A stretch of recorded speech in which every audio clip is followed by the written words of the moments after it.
In my travels around the world, in my look within, in my time spent with more than 100 lovers in different continents and different countries, again and again, I come across an epidemic of unworthiness. Unworthy to be loved. Unworthy to be happy. Unworthy to have ease. Unworthy to have an honest partner who loves us.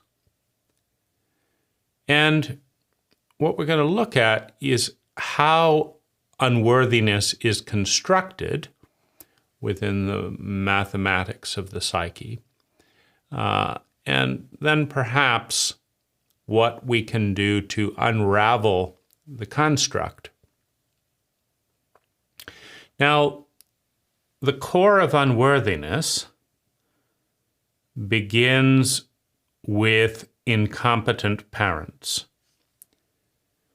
So, incompetent parents are formed by A, not providing a single hour of science-based training on the psychology of parenting.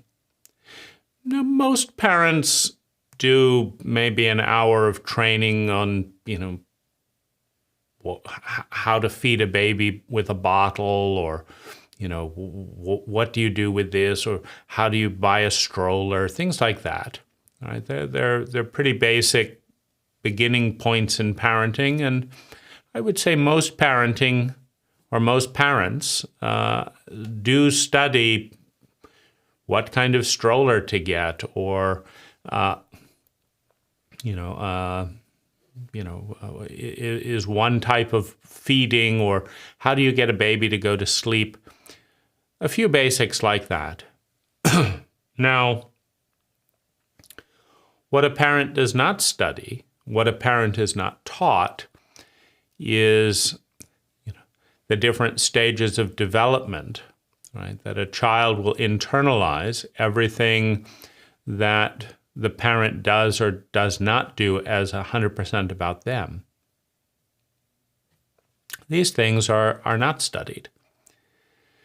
You can go cradle to grave as a parent and not study a single hour of psychology, a single set of best practices, which parents around the world get what results. The entire world is thick with amnesia when it comes to understanding the correlation of hitting a child versus not hitting a child, right? Abandoning a child versus not abandoning a child, single parenting versus double parenting, exposure to sex, shaming around sex. We simply do not know what we do not know in a vast protocol of willful ignorance and criminal negligence. We produce vast numbers of criminals, right? Iteration after iteration, generation after generation.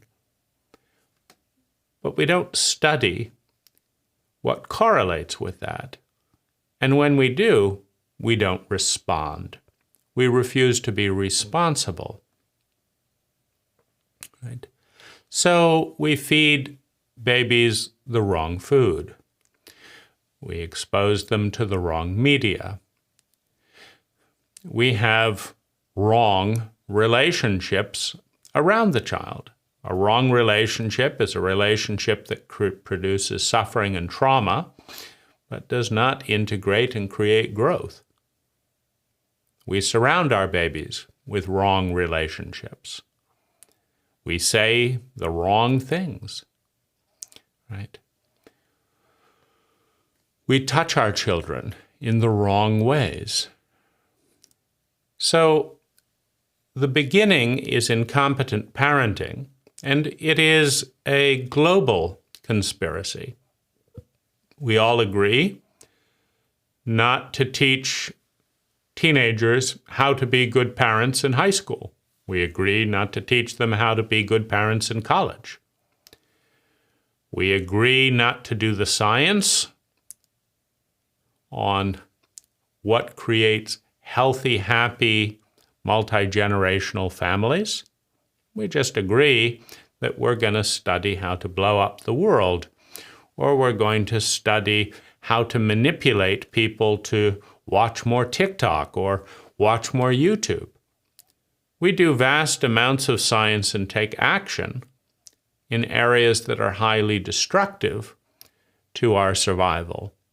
But the single most important talent that every individual needs to learn before having a child is how to be a highly competent parent.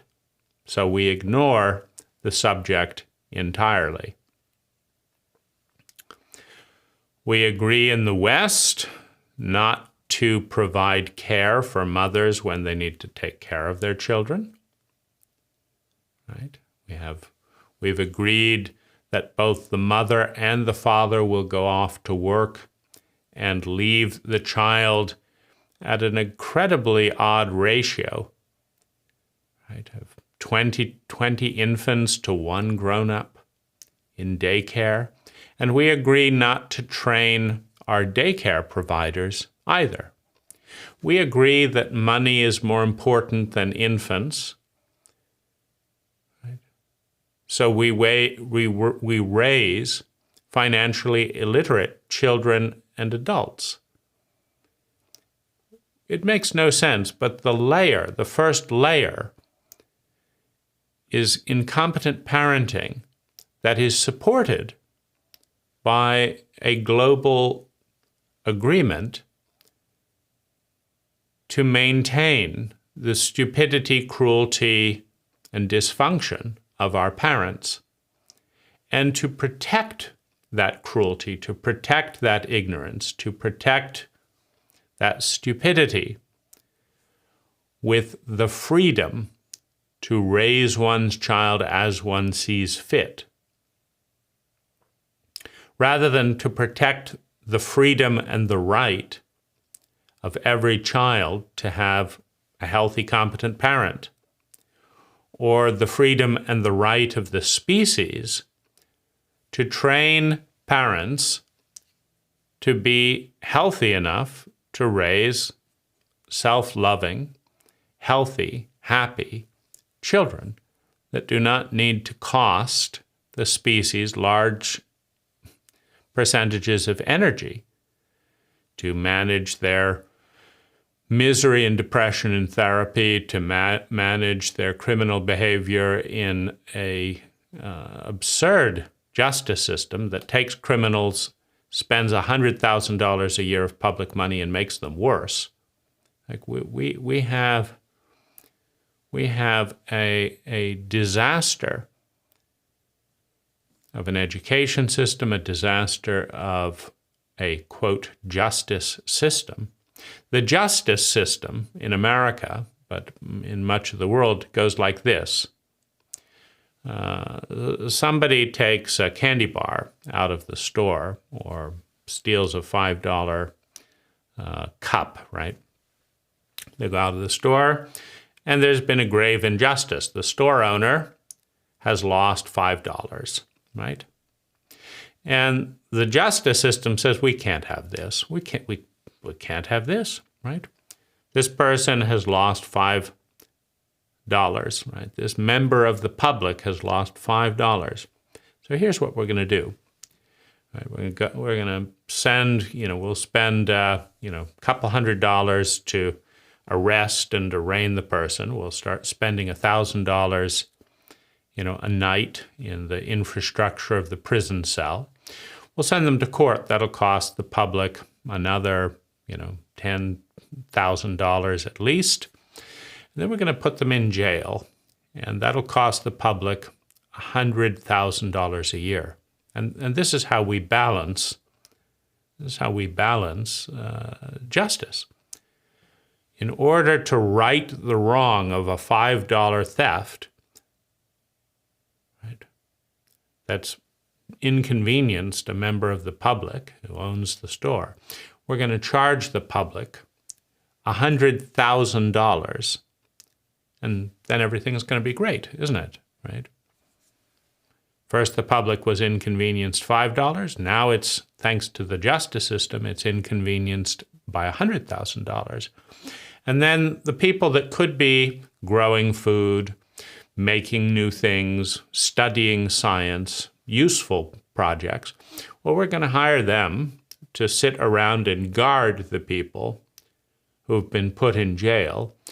And then, right, we're going to surround that person in jail with other criminals who know more about crime than they do, so that by the time they come out, they have a resentment for the system.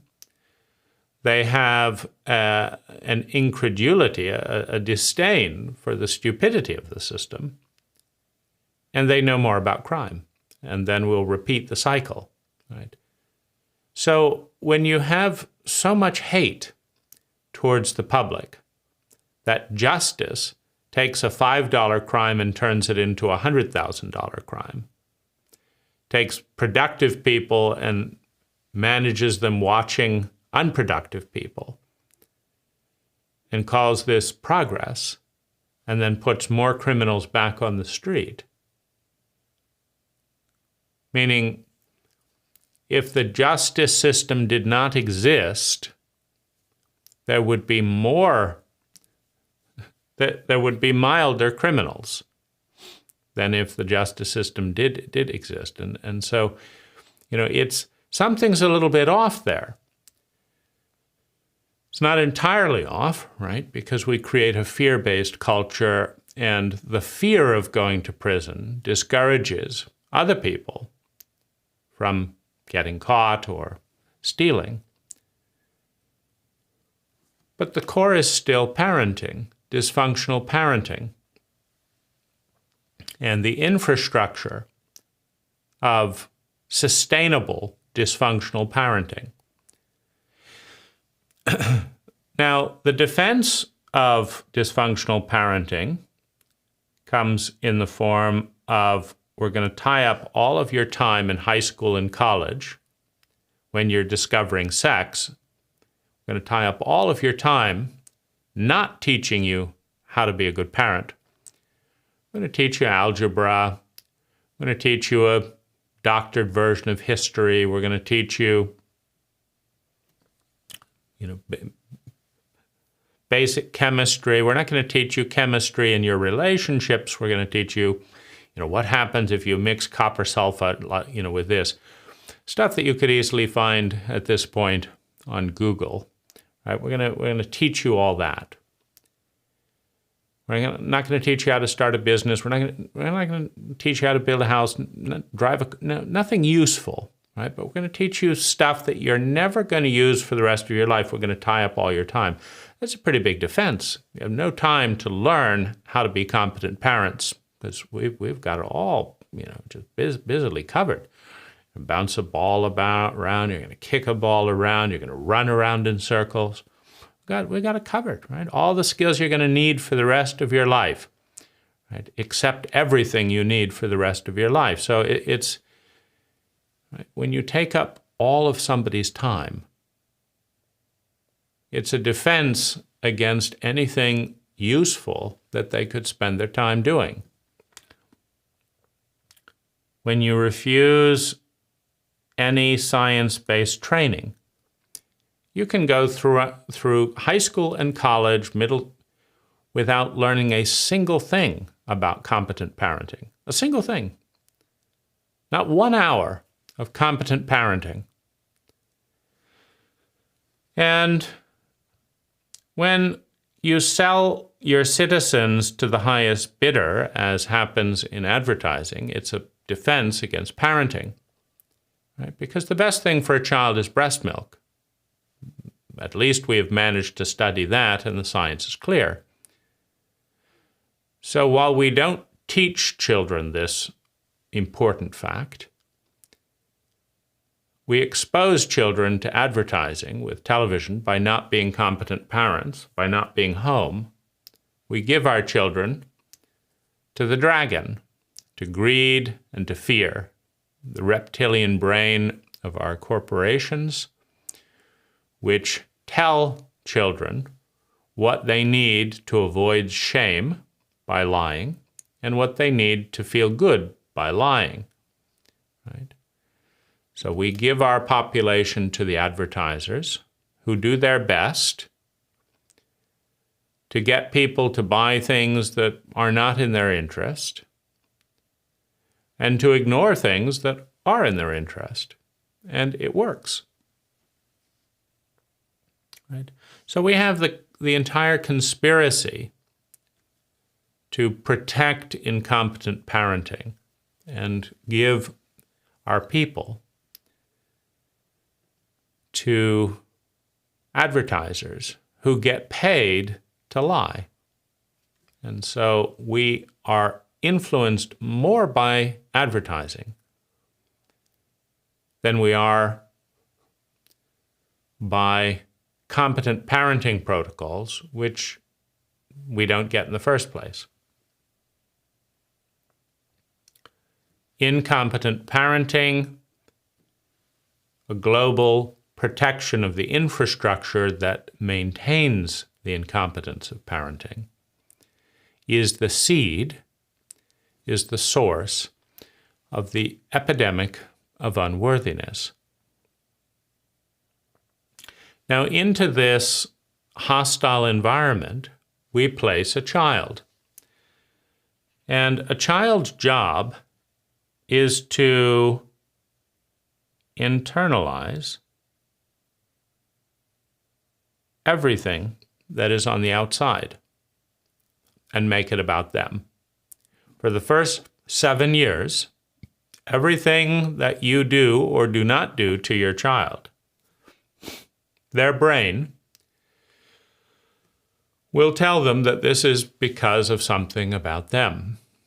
If you hit your child, the child will tell themselves that they are bad and deserve to be hit.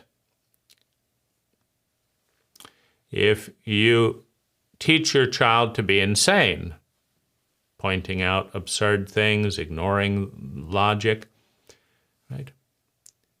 Your child will go insane. Right? If you lie to your child, the child will believe it. Right?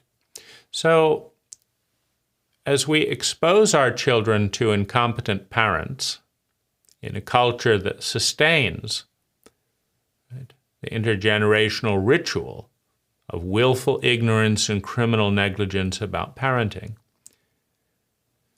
the child takes all of it in without question, without filter. And everything wrong, everything painful, everything traumatic, everything destructive about that protocol, the child blames themselves for. If I was a worthy child, Dad would not like boys more than girls. If I was a worthy child, I wouldn't have been hit. If I was a worthy child, Dad wouldn't have died. If I was a worthy child, Dad wouldn't have left. If I was a worthy child, Mom wouldn't hate me. The child takes all of this in, exactly as it is presented, and decides without rationality. It is a deep biological decision. The child decides that it is about them. Now, given the high levels of trauma produced in our culture, psychological, social trauma, but also physical trauma, given the high amounts of trauma,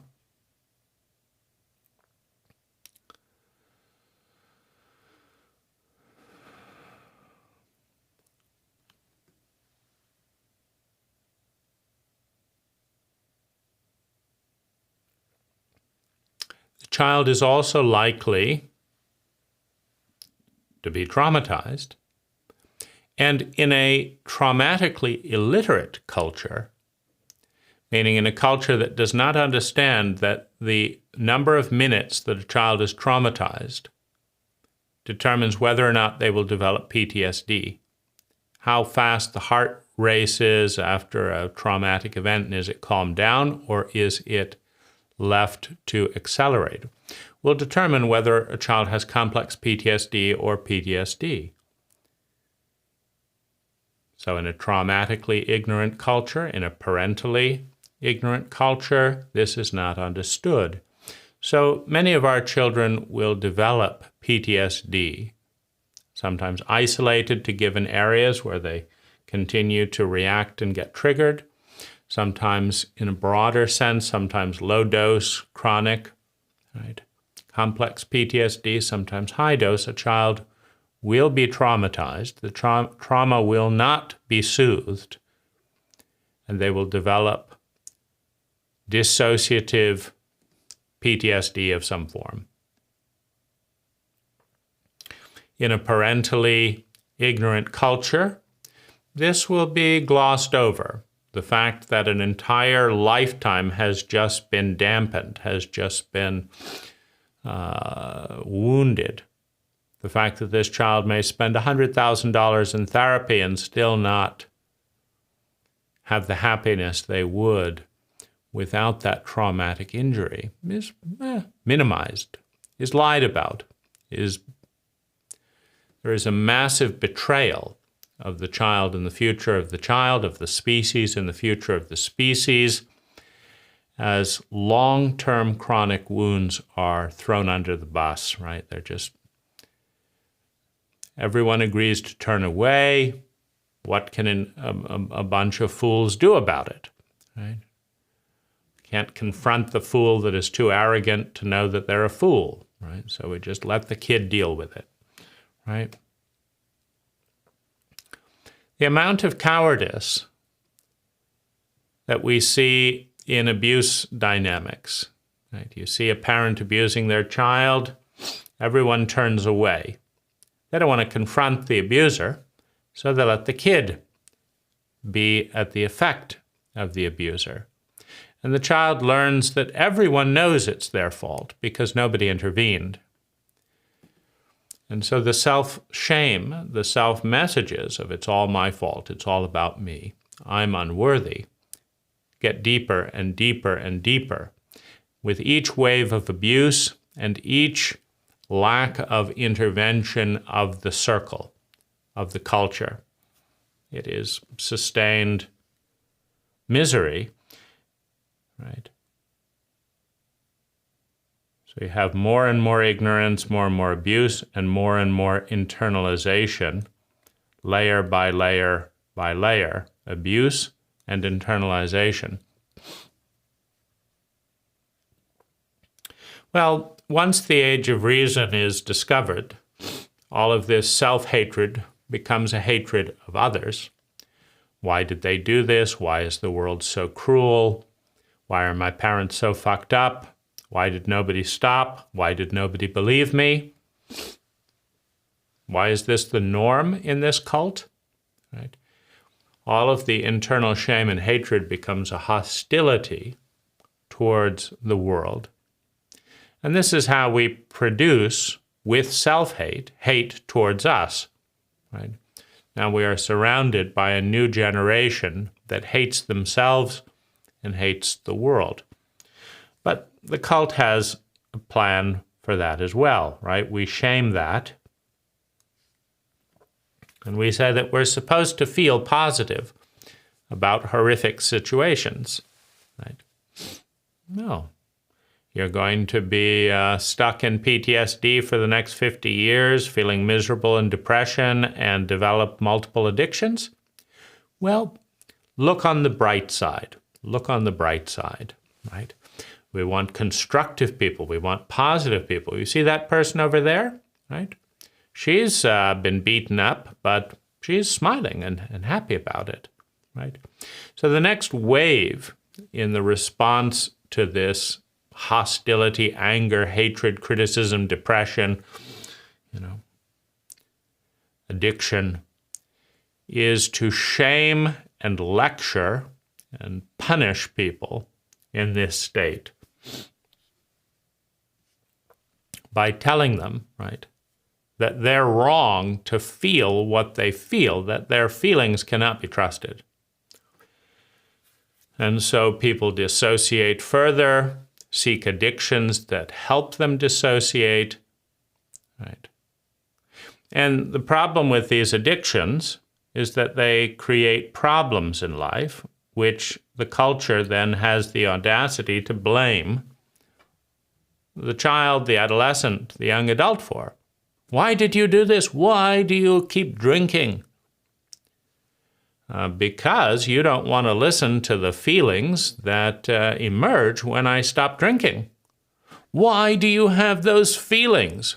Because you're a fucked up sociopath in a fucked up sociopathic culture that is absolutely committed decade after decade after decade to sustained chronic cruelty towards its children. Right. Okay, go drink. Go drink. We don't want to hear about this. You don't want to hear? Look at this. We're going to ostracize you now because you've told the truth, right? So we're going to ostracize you. We're going to shame you because you told the truth. Now there's a new wave of shame. The child inside that knows it's all their fault takes on the shame of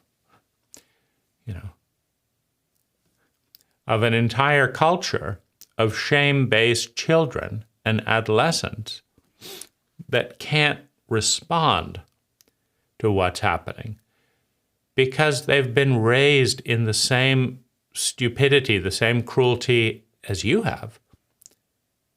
They can't respond. They're fools, raised by fools, taught by fools to be cruel, to be stupid, to blame the victim, to blame the perpetrator, to blame everything else except the cult, right? The cult code dictates that all of this happens.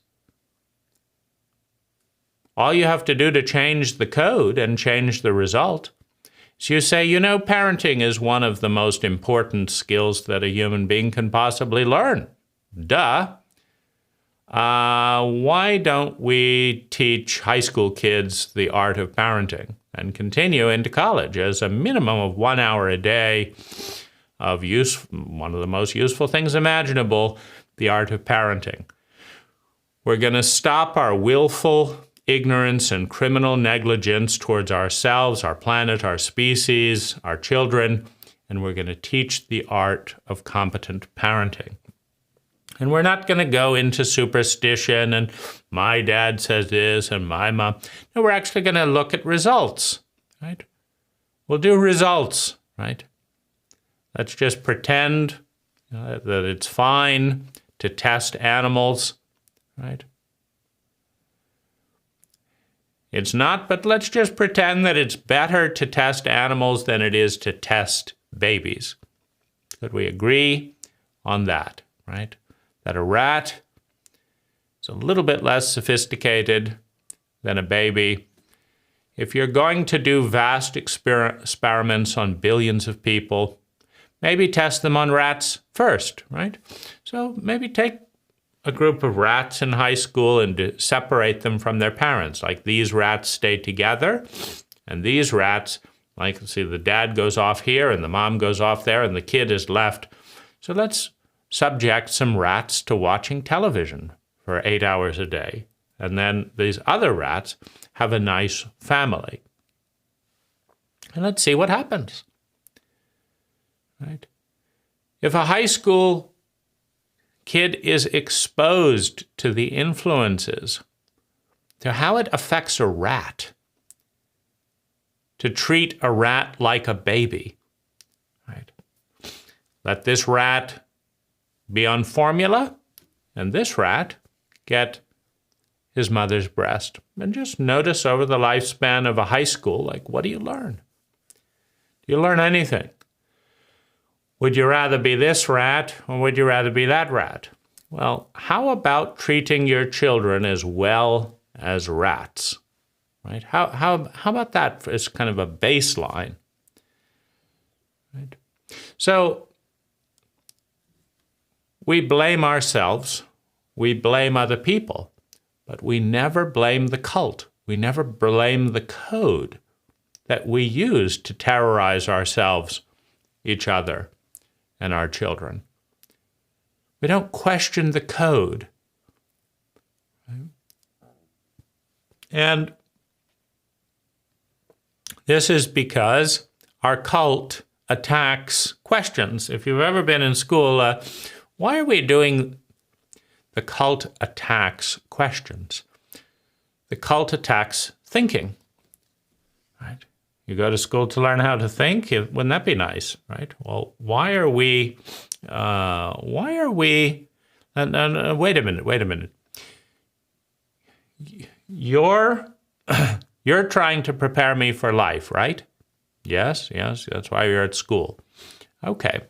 Now, I was in life a few hours ago, right? I was at my house with my parents, surrounded by life. Now, you came in a bus. You took me away from life into an artificial environment that isn't life at all. Life is not grouped by age, but you've grouped me by age. What's that about? Life has not grouped me by gender, but you've grouped me by gender. Life is not in a separate building, but you've taken me to a separate building in a separate bus. And life is about contributing to the community. We're contributing nothing. How are you preparing me for a life that you begin by separating me from?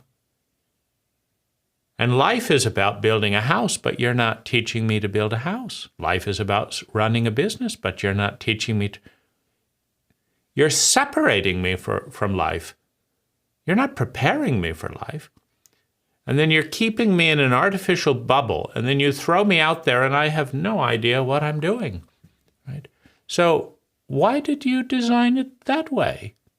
Well, you will see so much hostility flowing towards the child. The teacher can't answer that because they can't think. The principal can't answer it because they can't think. They can only attack the child for thinking. Right? So how can you redesign a cult code if you have been taught to shut up and listen to idiotic authority figures your entire life? You can't. Right? You can't question the code because you've been shamed and beaten and traumatized every single time you've tried to bring the obvious into awareness. So you can't think. You can't question. All you can do is blame yourself and other people for the outcomes produced by the protocol that is guarded by the cult. That is part of this sacred box of we will not question the code. We will not do anything intelligent. If the cult says we have to go out and make as much money as possible, we'll do it. Right? You don't learn until you have a lot of money that having a lot of money is not all it's cracked up to be. It doesn't solve all your problems. You may feel worse.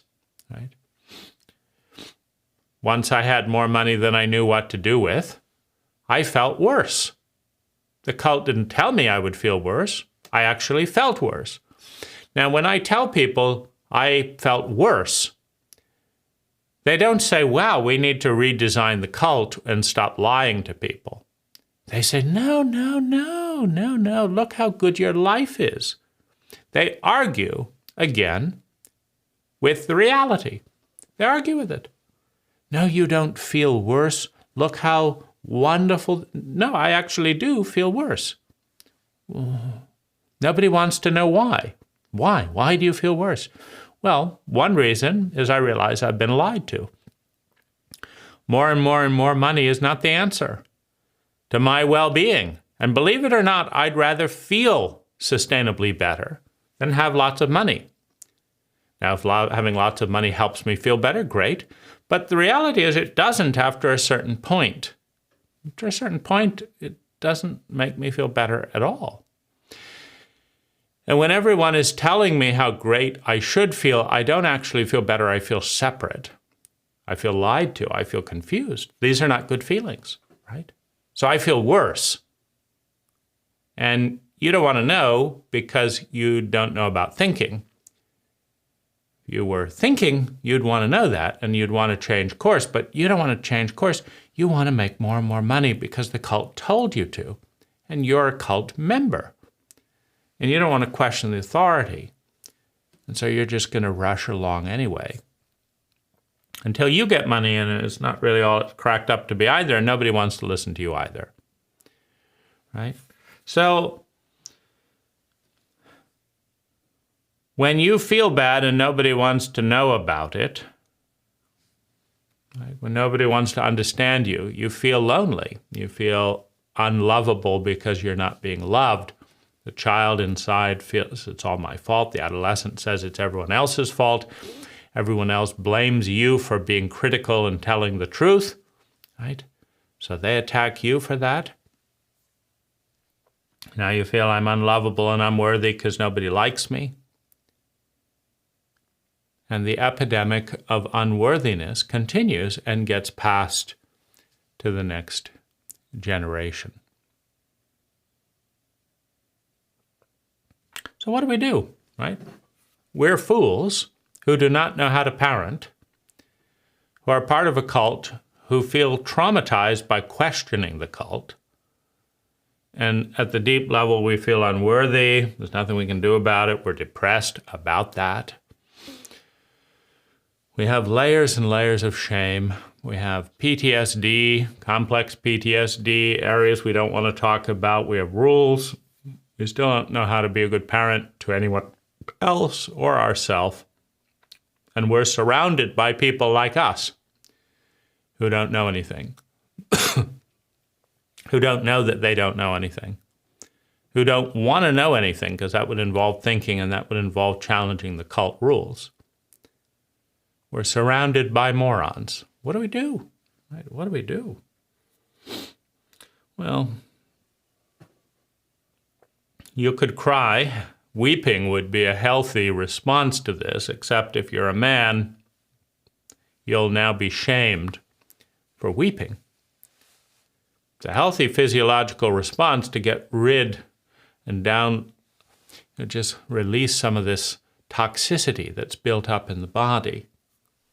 But if you've been humiliated your whole life for crying, which is a biological function to release emotional energy, see, what happens when you're an insane abuse cult is you attack the biology that works, right?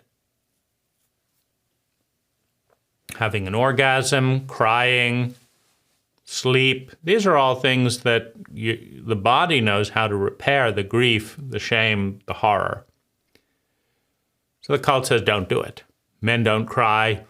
You shouldn't have sex right now. You should be doing this. Don't do that. You shouldn't feel that, right? The cult is completely insane. So what do? Right? There are a few directions that you can take. Right? And the first one is compassion. If you're a fool surrounded by fools, you're not going to do a very good job. And it's not personal. You're just not going to do a very good job. If you're a fool surrounded by fools in an area that the entire cult is willfully ignorant, you're not going to do very well in the larger scheme of things. Meaning, if you think that you're going to have ecstatic joy easily and sustainably and have other people join you in ecstatic joy because you understand all this, ecstatic joy is the enemy in an abuse cult. Right? And so you'll be ostracized if you have ecstatic joy. Give it a shot. It's not hard. You can do breathing exercises, you can meditate, you can take energy in. It's right there. Here we are, ecstatic joy. Right? It's right here. Just seconds away. Right? But will somebody join you in that ecstatic joy? Right? Or will they push you away because you're doing too much of the ecstatic joy thing? Right? So, first, have compassion. Right? Compassion is just an understanding, a deep understanding of the situation. This is a lot for an innocent child becoming an incompetent grown-up to work with in a cult that refuses to deal with the tools needed to work with it. It's a lot of work. It's like saying, here's 6 mountains full of dirt and no shovel, by the way. Yeah, we didn't think of that, but no shovel, right? So it'd be hard to do with a shovel. It would be hard to do with a loader, but we're actually not going to give you a shovel, and we're going to pretend that the shovel doesn't exist and it's not important, and that's why we didn't give you one, right? So compassion for the fact that it's incredibly challenging to do this, particularly if you need love and belonging because you got so little of it, and nobody will accept you if you start changing the cult code. Because a paranoid abuse cult is most attached to defending the abuse, to defending the protocols that led to its misery, not to you, not to joy. A cult gives up joy, gives up truth, gives up beauty to defend the cult protocol. And it will sacrifice and shed and defend against anyone that tries to change the abuse. I saw this in my own family when I tried to tell my younger siblings about the abuse patterns that were harming them. And they each were very upset to hear that there might be something wrong with mom and dad. Right? So they rush off to mom and dad. Right? Dane said this and this, right? Well, of course, mom and dad lie. Right? They're not saying, wow, gosh, we are abusing you, aren't we? What can we do about it? Right? That would be in the interest of the child. But sociopaths, right, lie and do whatever is necessary to maintain the status quo. Right? And so they just lie and say, no, Dane doesn't care about you, right? Dane doesn't care about you. That's why he said those things. He doesn't care about you.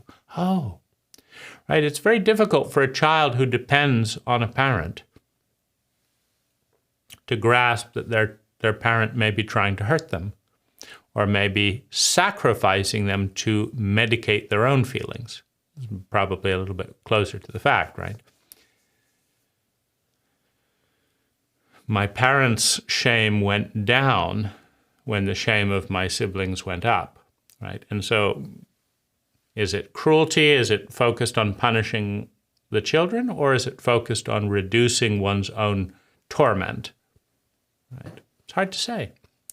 All you can say for sure is that the abuser, statistically speaking, attacks any force that is shedding light on the abuse or trying to stop the abuse, because the abuser is doing the abuse to feel better at some level. Right? I was abused, so I'm going to abuse you. They may feel better at the level of consistency. I was abused, so I'm going to abuse you. They may feel better at the level of you're not better than I am. I was abused, so I'm going to abuse you. They may feel better at the level of loneliness. I'm in this shame and horror. Now you are too. I'm not alone there. I was abused, so I'm going to abuse you. They may feel better at the level of laziness. I don't know what to do, and I'm just going to do what was done to me. That's easy, right? I was abused, and now I'm going to abuse you. They may feel better at the level of sanity. It's a hard thing to recognize in the maturing process that your parents were fucked up. And so many people, traumatized and terrified and stuck in a childlike state, cannot recognize, cannot face the fact that their parents are fucked up. Now, if you can't face that, what abusers always do is they hit you, right, for your own good. They punish you for your own good. The abuser abuses you and says, this is because I love you. That's why I'm abusing you, because I love you, right? And so at the level of insanity, right, I was abused and I'm going to abuse you because I'm insane. And it would take too much work to become sane. And so my parents said this was love, and I'm going to do this because that's what we should do. We should love our children. Right? So there's a tremendous, right? And the people around you, they don't want to see one parent suddenly get better results and stop abusing their children, because then all the other parents who are abusing their children, they have a problem now that they don't have. Like if you just shut up and don't talk about it, or just don't do it, right? Because then all the parents have to deal with all these issues, right? They have to start thinking, they have to start feeling, they have to learn skills, they have to feel bad that they did this to their children. It's a whole thing that starts to unravel. They have to explore the devastating thought that if my cult was so cruel, so ignorant, so stupid about this, maybe the cult is cruel, stupid, and ignorant about everything. Maybe there's nothing that the cult is doing halfway right? And that is a terrifying thought. And it's the reason that every child, I have two levels of childhood. Every child, when my siblings protected the sanctity of my parents, what they were saying is, I can't face that mom and dad are actively hurting me. Every day they're actively hurting me. I can't face that because that would mean that mom and dad were cruel, were ignorant, were lazy, were stupid. And I can't, and if they're lazy, cruel, and ignorant here, then what about over here and here and here and here and here? And if they're lazy, cruel, and stupid in all these areas, then everything I've learned is wrong. And then I can't trust what I'm going to learn tomorrow. And I depend on these people for the next 10 years. I don't know how to have my own money. So it's just too much. So it tells, nope, mom and dad are doing the best. You're wrong. They're good people. You're wrong. Mom and dad are doing the best for me that they can. If that involves beating me, if that involves shaming me, if that involves public humiliation, if that involves drinking binges, if that involves raping my siblings, if that involves, well, that's the best they can do, right? That's the best they can do. It's too overwhelming, right? So the first level of childhood moving into adolescence and adulthood is recognizing that your parents are fucked up, that they didn't do it right, that there's 1,000 ways to do it better, right? And this is a catastrophe. I mean, this is such a burden to grasp that, right? Thankfully, you hopefully grasp some of that in college, right? And you realize that.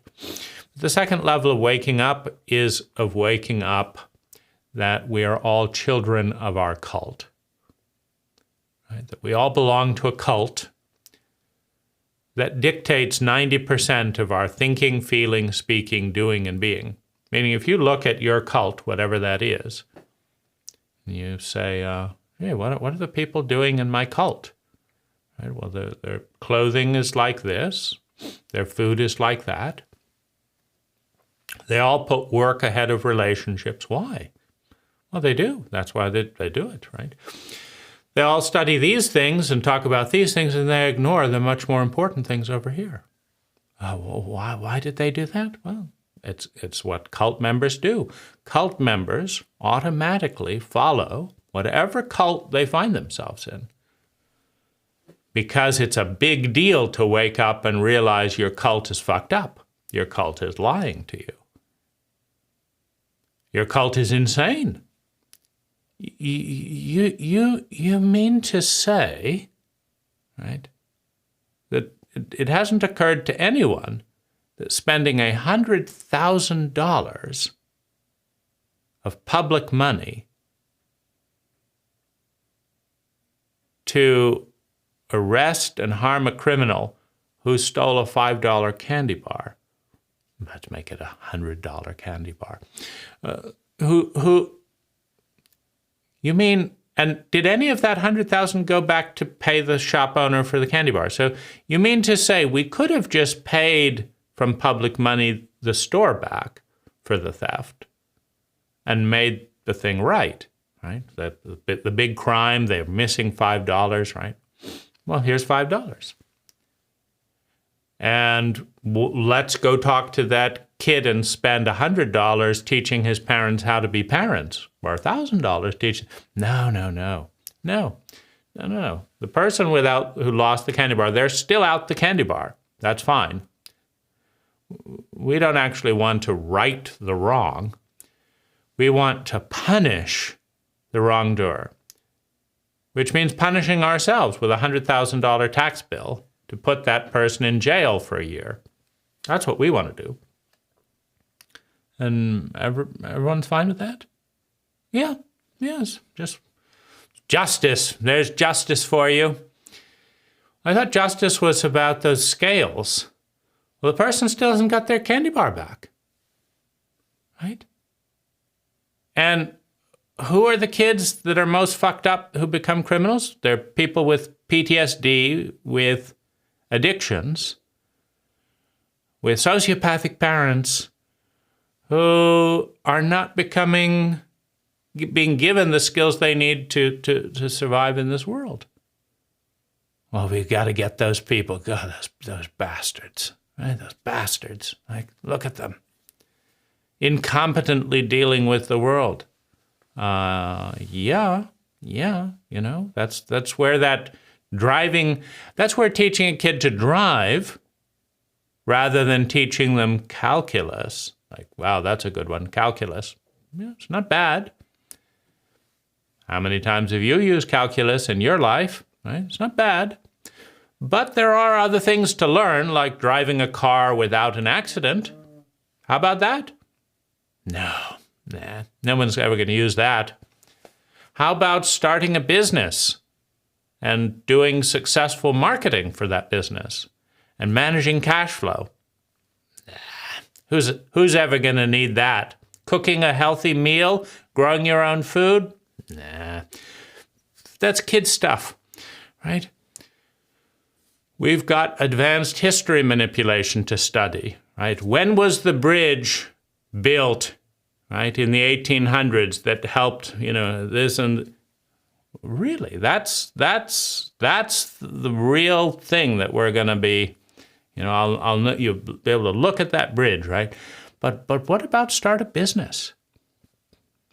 Anyone? Anyone interested? What about build a house without being subject to excessive contracting fees? Learning electrical work, learning plumbing. Any ideas? Could we learn basic plumbing in 9th grade, basic electrical in 10th grade, basic framing in 11th grade, welding? Any of that? How to make money? How to invest? How to balance a checkbook? How to open a bank account?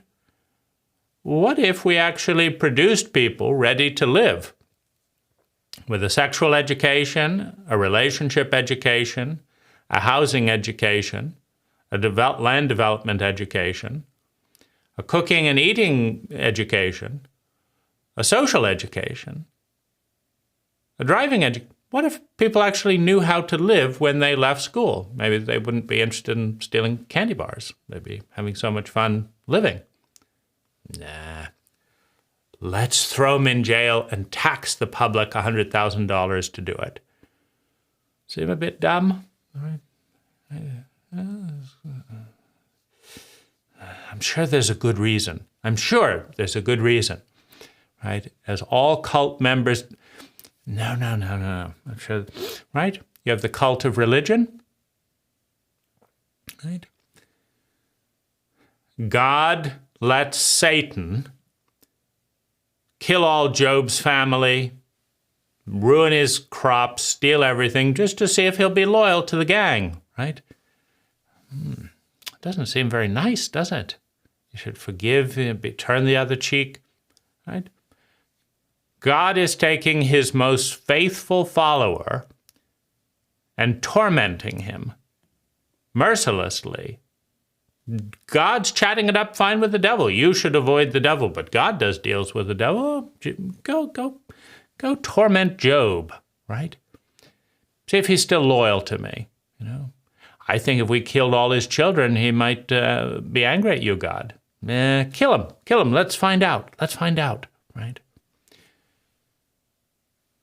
That doesn't sound like the kind of friend that I want. Like, do you want your best friend, when a criminal comes up to your best friend and says, do you think your best friend would still like you if you killed all his children? Oh, I think so. We're really close, right? Well, why don't you go kill that child, and then we'll see. I don't think he's going to like you very much after you kill his children. Oh, I'm sure we're close, right? Kill the kid, right? You still like me? We're still besties? Gosh, you're angry at me? Like, when you have an insane sociopathic God, and everyone, like, you're a child again. I can't question the cruelty. Like, you're my chosen people. How about going around in the desert? A day? Nah. A year? Nah. You're my chosen people. 40 fucking years. You're almost dead, right? What, you found a building site for your house? Well, that's what you get for being the chosen people, right? Ooh. Don't choose me, right? What do you mean? You're questioning God? His mysterious ways? Right? Fucking asshole can't pick up a cell phone, right? Correct a few things. I meant this, not this. No. Everyone else can use a cell phone, but not God. He's too mysterious, right? He's too mysterious. So you're a child, right? You're a child of your incompetent parents. You're a child of your abuse cult. You're a child of your religion. Can't think, can't question. Right? Can't. Like, why are there 5% pedophilic priests? Like, you said that homosexuality was bad. That's a guy molesting a child, and 5% of them in your church. What's up with that? Don't question the Lord, right? You can't look, you can't think, or the system falls down. 5% of priests are pedophiles? Homosexual pedophiles? After all that racket of how horrible, how God hated men to love other men, hates it, right? Love others like your neighbor, turn the other cheek, treat others. No, he hates, right? You masturbate yourself, treat others like you treat yourself. No, he hates it. Can't stand men loving other men. And then, right? The priests have a higher concentration of homosexuality than average? What's going on here? A higher concentration of pedophilia than average? What? Right? You have to let go of the insanity of your cult if you want to think, if you want to see, if you want to solve these problems. So the first thing is compassion for why you won't. It's a big deal. You haven't been taught to think. It's an overwhelming prospect to realize that your cult might be fucked up. Your parents might be fucked up. your delusional God might be fucked up, and you don't know how to think. So you're on your own, but you don't really know how to think. I mean, that is a lot to deal with, right? So you can have compassion for how fervently the children, right? I can have compassion for how fervently my siblings sided and colluded with their abuse because it was a lot to think about.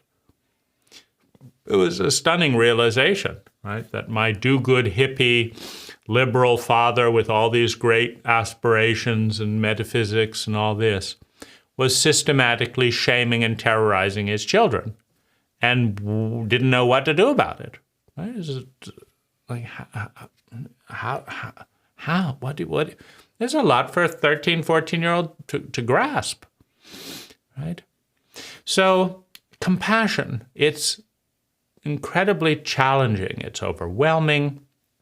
We don't have the tools. Compassion, right? The other direction is thinking. It's going to take years to catch up and rethink and redesign our life and our cult and all that.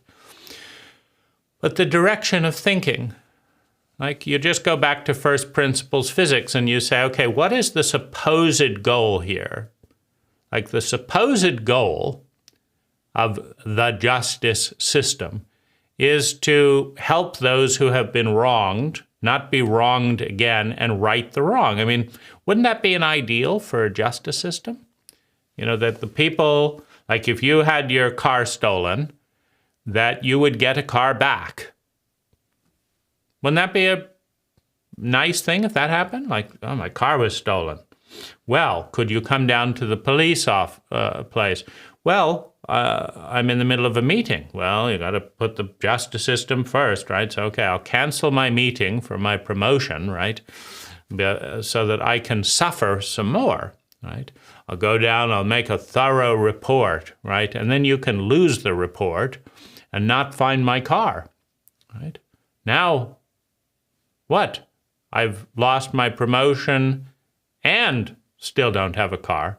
But now you're going to tax me money so the police can do what exactly? Well, they can have a very big building here. They answer the phone. No, we don't have any information about your car. No, we haven't found your jacket. No, you're not getting your candy bar back. But we've arrested the person, and we're going to send you another tax bill, $100,000 this time, right? Because we got to lock them up for a whole year, and we got to feed them, right? Candy, right? We got to feed the guy, right? He's locked up. We're not inhumane, right? To the criminals, we're inhumane to everyone else. You still want your $5 candy bar back, but no, we're giving $5 a meal to every criminal to punish them for stealing your candy bar. Could I get a little bit of that money? It took me some time to report it. $5 candy bar, $10, $100? No. Here's the tax bill. Right, so it's going to take time to think, right? So thinking is a direction. Compassion is a direction. Thinking is a direction. Data is a direction. Right? Studying data on what works is a direction. You haven't learned that at school. You learn to avoid data and memorize whatever nonsense the teacher is doing. But data is a good starting point. People who do this have this, and people who do that, right? And you try and figure out which statistic do you want to belong to. So data is a step forward. Forgiveness of yourself for going along with all this, right? Oh, gosh, it's really dumb, right? Incredibly dumb. These idiots, right? Well, I believed it, right? I needed to believe something. We all go through a childlike state. We have to forgive ourselves for this. Studying PTSD and how to heal from PTSD. The body keeps the score, healing trauma. Alice Miller, The Body Never Lies, right? Learning how to be an adult. Maybe read a book like Iron John as a starting point, a book about men.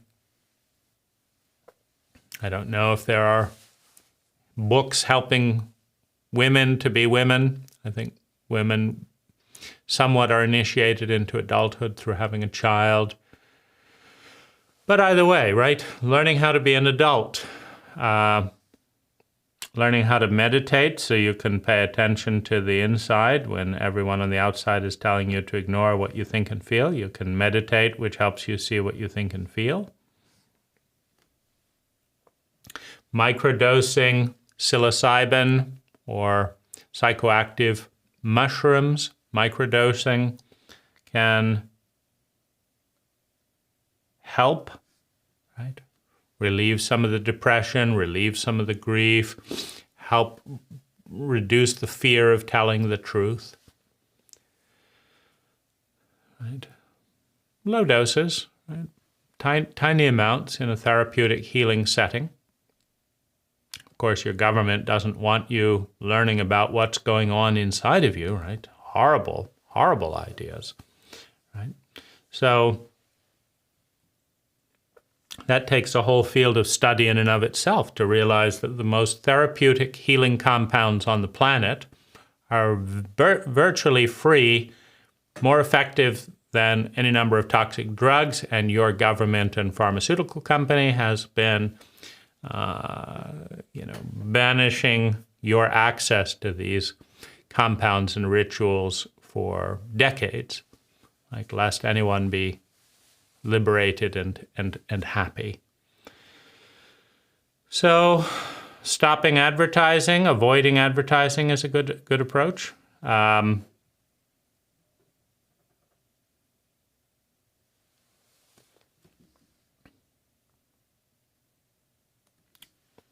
Doing yoga, learning to connect with your body, eating well, right?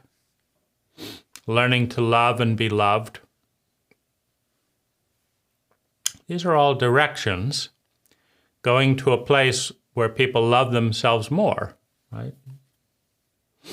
There are different places in the world, some where people hate themselves and other people, and others where there's ambivalence, and others where there seems to be some self-love. Right? Going to places where people love you and love themselves more. These are all